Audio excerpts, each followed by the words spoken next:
Good day, dear listeners. Steve Preda here with the Management Blueprint podcast. And my guest today is Patrick Esposito, the CEO and founder of Initiative Labs, and also the president and co-founder of Acme General Corp, which is focused on supporting, Patrick is focused on supporting founders, owners, and executive leaders of small and medium-sized businesses in the creation of sustained success.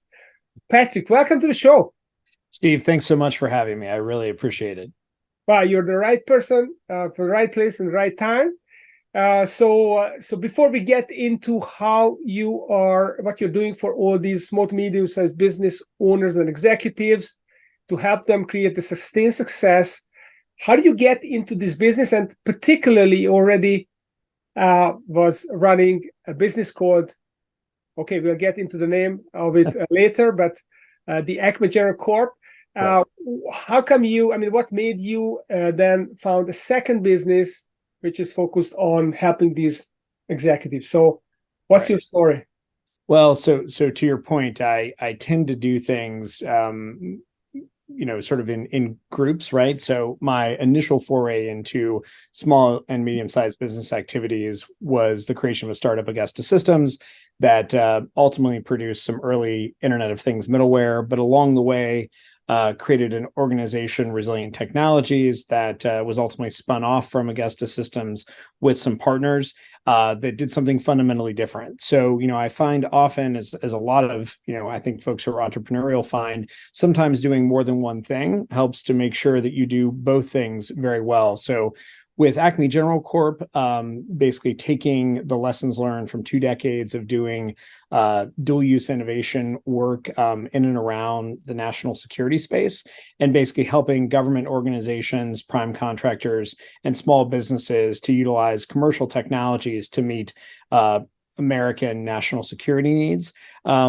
Related to that, though, right, a lot of time spent working with small and medium-sized businesses, some family-owned, some venture-backed, everything in between, including some publicly traded companies. And what I found was the recipe for creating success and the formula for, unfortunately, putting it into reverse and ending up in failure mode was not dissimilar, regardless of the size, scale, and financial support for that small to medium-sized business that created the vision for the Structure of Success book that's coming out in October 3rd, 2023, and served to help launch Initiative Labs, where basically I do very light touch advisory work, primarily helping to speak about the concepts in the Structure of Success, and then helping executives, founders and leaders to deploy those methodologies, approaches, and tools within their own businesses.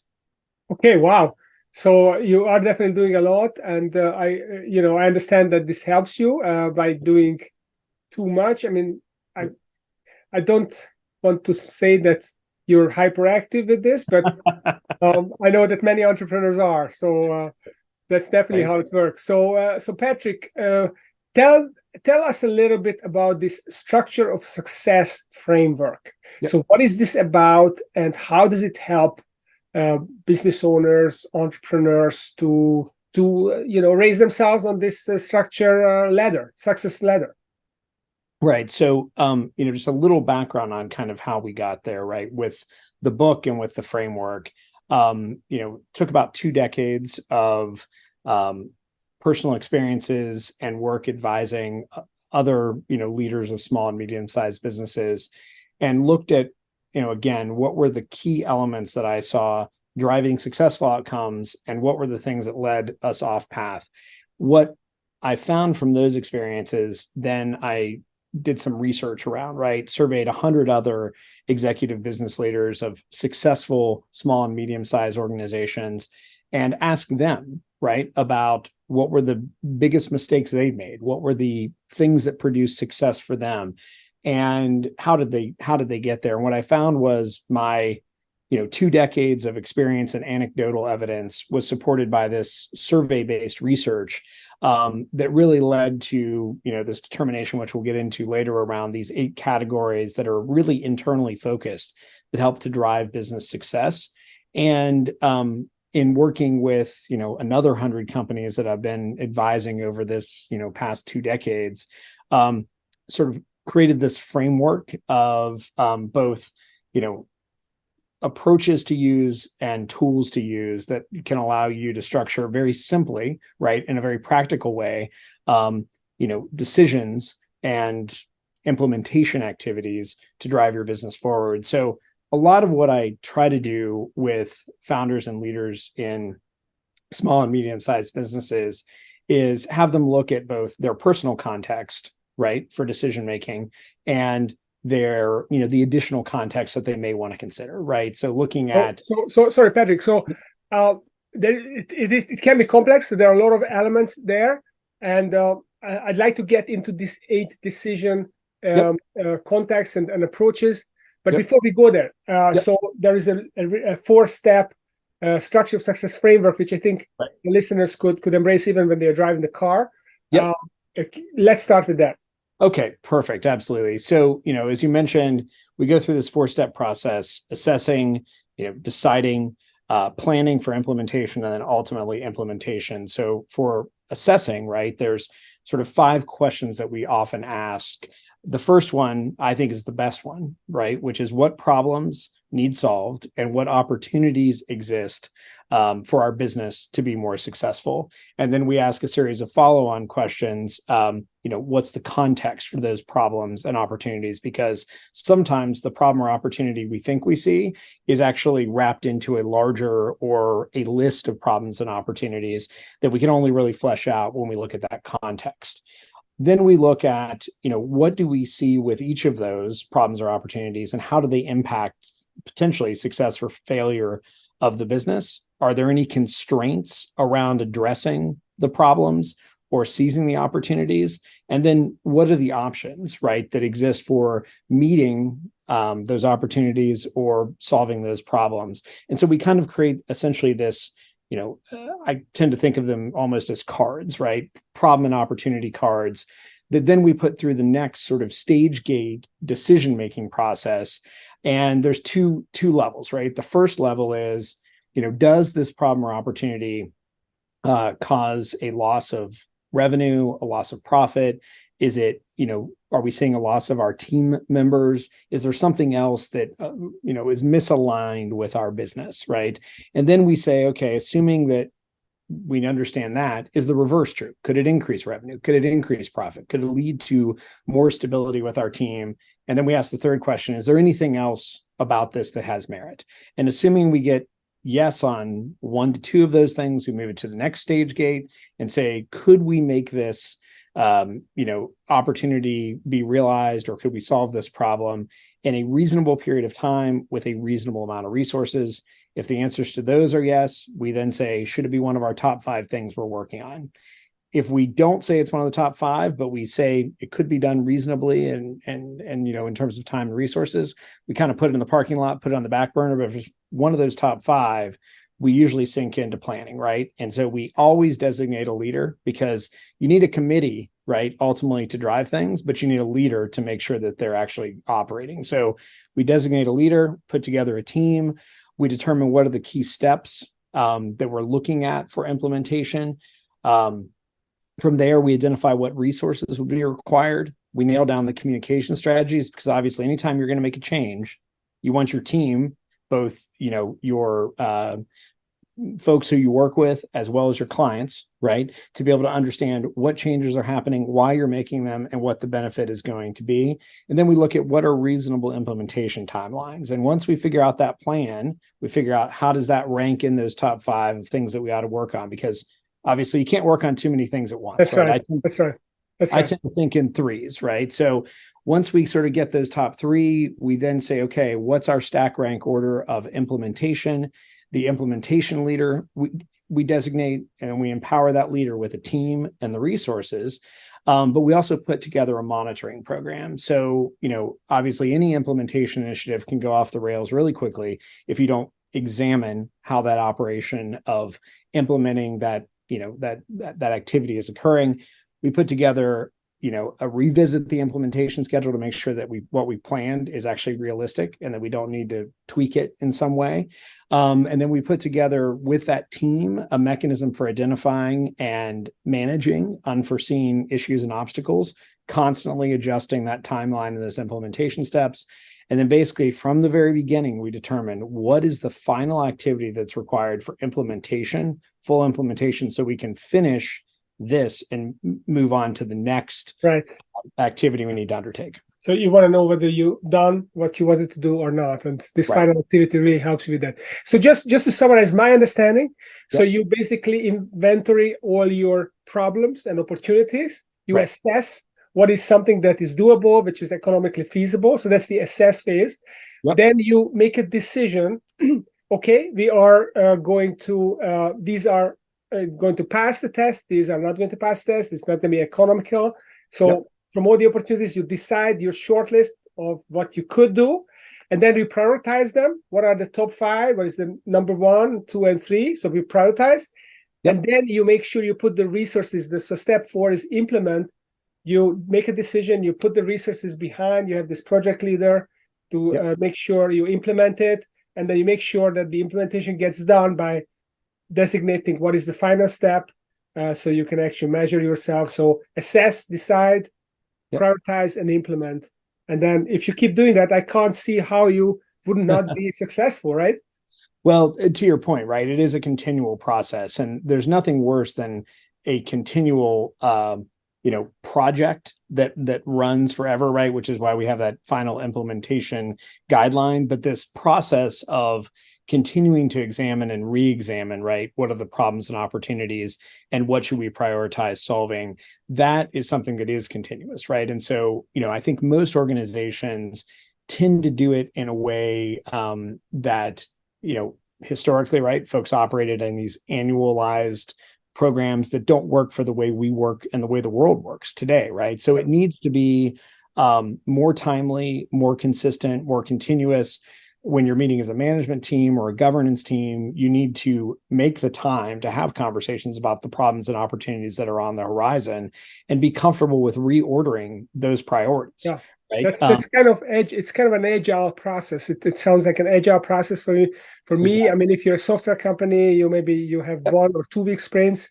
If you maybe are a more stable or the economic company, maybe you have quarterly sprints. Yes. So these OKR setting, rock setting sessions are essentially agile sessions where you reprioritize based on your annual and medium-term goals, what you want to bite off this quarter.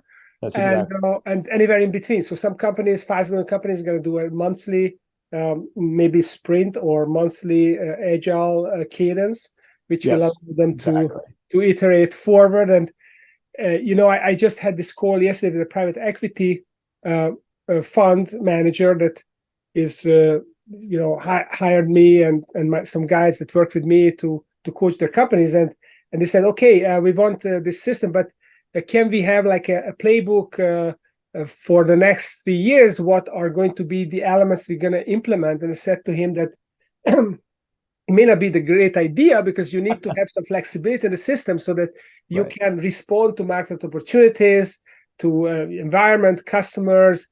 If you land 3 more investee companies that you have to close the deal, you probably have to wipe the slate clean so that you can focus on closing those M&A deals, and you will not be able to do anything else. So you need the flexibility, and the agile process helps with that. Exactly. And to your point, you can certainly create a multi-year plan, but the one certainty is it's going to change. Yeah. Right. So, yeah, absolutely. That's why I tend to tell folks, let's look at things that we can actually achieve in a reasonable timeline, because to your point, new opportunities are going to rise and new problems will occur that are probably going to change what our priorities are 6 months, a year, 2 years, or as you said, 3 to 4 years from now. Yeah. I don't know who was that general or military expert who, there was this famous quote about the importance of military planning, but then also, as soon as the first shot is sounded in the war, it's basically out the window, because then you have to respond in real time with whatever happens. Exactly. Okay, so let's switch gears here, and let's talk about the key questions that you would need to ask in each phase. So you have the assess, decide, prioritize, implement. So what kind of questions should you be asking in order to make the right kind of deliberations in these phases?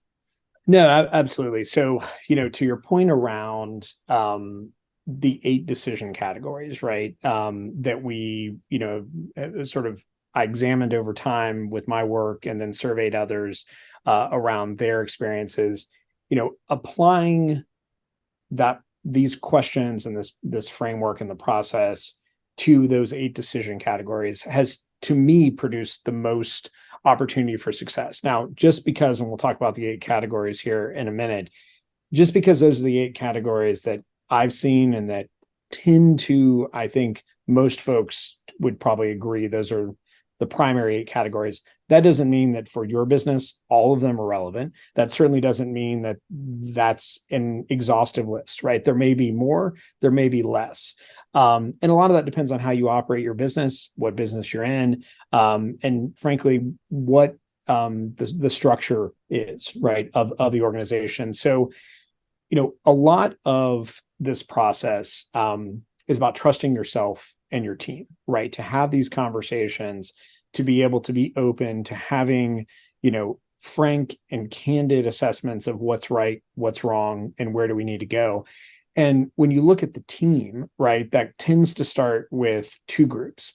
Most organizations have a management team, right? So, obviously you've got folks you work with who help you to drive the business forward. That is one group that certainly benefits from both asking these questions and also asking the questions of themselves, right? What do we need to change within our management team and the way that we work or its composition to end up at a better place?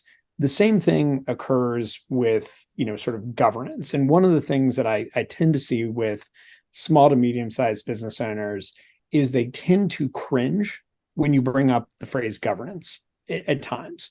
And part of that is because they've been used to making decisions either, just by themselves or with their co-owners, and having other folks involved in looking at what might need to change in a business or making decisions can sometimes feel, I guess, a little alarming, right?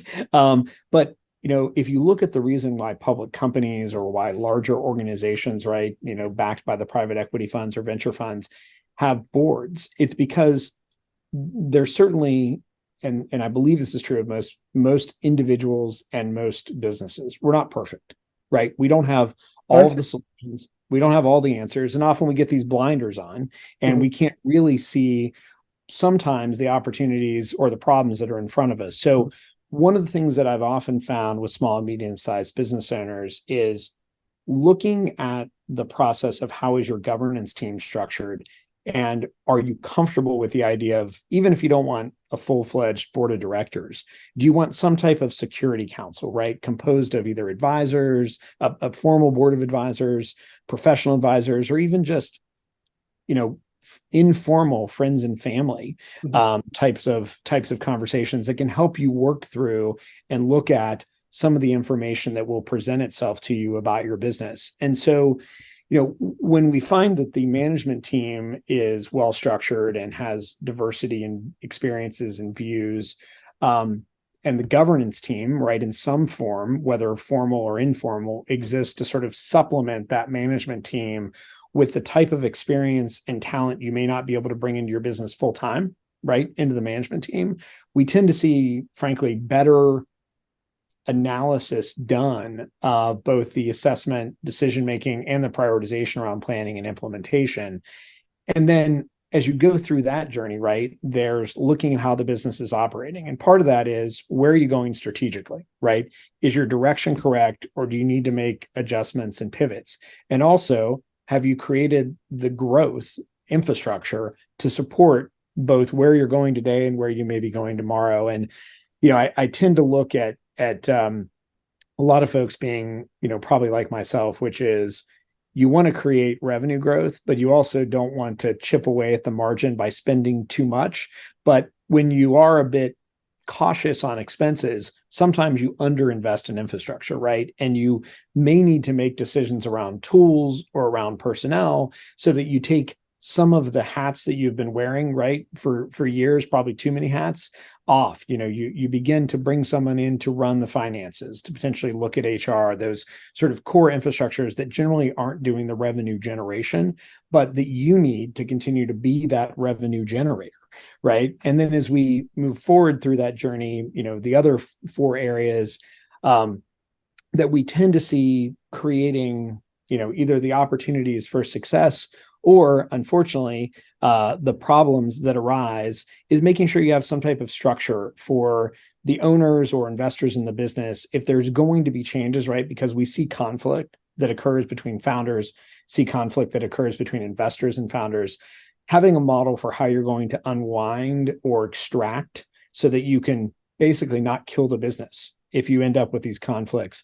And on the flip side of that, which is how are you going to manage the growth that's inorganic, right? M&A opportunities and potentially exit opportunities, right? How are you going to look at and evaluate that? And the last piece, and I think to your point about, strategy on the battlefield, is looking at two areas that folks generally don't like to talk about, which is disasters and how you prepare for them, and also succession planning, right? And succession planning can be, either generational, right? Or it could be, I'm looking at moving on from the business, or it could be these emergency succession plans, which is what happens if, unfortunately, I'm on a plane and it goes down, or I get hit by a bus. A lot of folks don't like to have those conversations, but those are conversations that we really do need to have, right? In order to make sure the business is set up for sustained success.